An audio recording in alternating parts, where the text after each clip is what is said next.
Sir interview দিতে আসছিলাম। ওই ল্যাপটপ আপনার? আমার দরকার নেই, আমার ল্যাপটপ আছে। তারপরেও এটা আপনি আমার কাছে বিক্রি করবেন, আমাকে কনভিন্স করেন। কি করে করবেন দেখেন। স্যার আমি তাহলে স্টার্টিং থেকে শুরু করি sir. Sir follow me sir. আসুন। হ্যাঁ আসুন আপনি। আহা, দেরি করছেন কেন?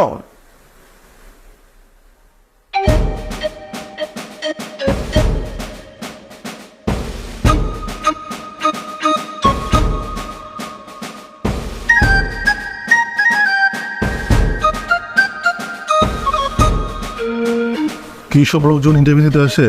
I next. সালাম স্যার। ওয়ালাইকুম আসসালাম। আপনি কে? কাকে চাল? স্যার ইন্টারভিউ দিতে আসছিলাম।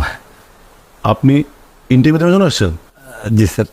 তো আপনি যে প্রতিষ্ঠানে ইন্টারভিউ দিবেন সে প্রতিষ্ঠানের ব্যাপারে ন্যূনতম কোনো স্টাডি করেছেন আপনি? করছি স্যার, খুব ভালো মতো করছি।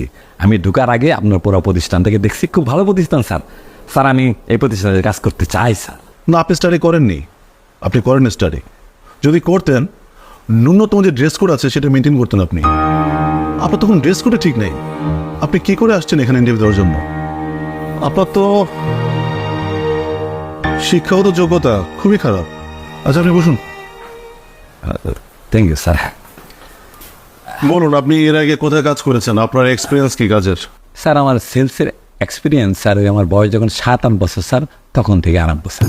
7-8 বছর থেকে সেলসের এক্সপিরিয়েন্স মানে বুঝি নেই। আপনার ব্যাপারটা বুঝে বলতেছি স্যার। আমার বয়স যখন 7-8 বছর, তখন মার হাঁস মুরগির ডিম, বাপের গোয়ালের গরু ছাগল, আলু পেঁয়াজ এগুলা স্যার বাসা থেকে চুরি করে নিয়ে হাটে নিয়ে বিক্রি করতাম স্যার।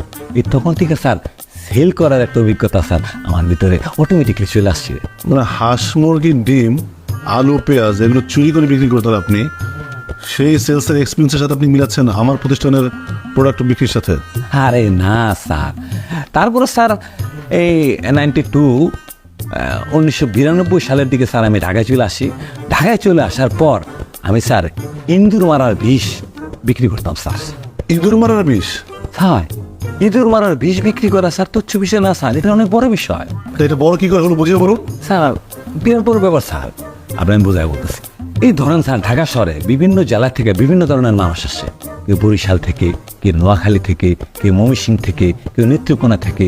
এক একজনের মানসিকতা এক এক রকম। তাদেরকে কনভিন্স করে ইঁদুরের ওষুধটা বিক্রি করা স্যার, এটা একটা বিরাট বড় ব্যাপার। সবচেয়ে বড় ব্যাপার সেটা আমি আপনাকে বলি, সেটা হলো স্যার ওষুধটা ভুয়া ছিল স্যার। আমি নিজে বানায় বিক্রি করতে পারলাম।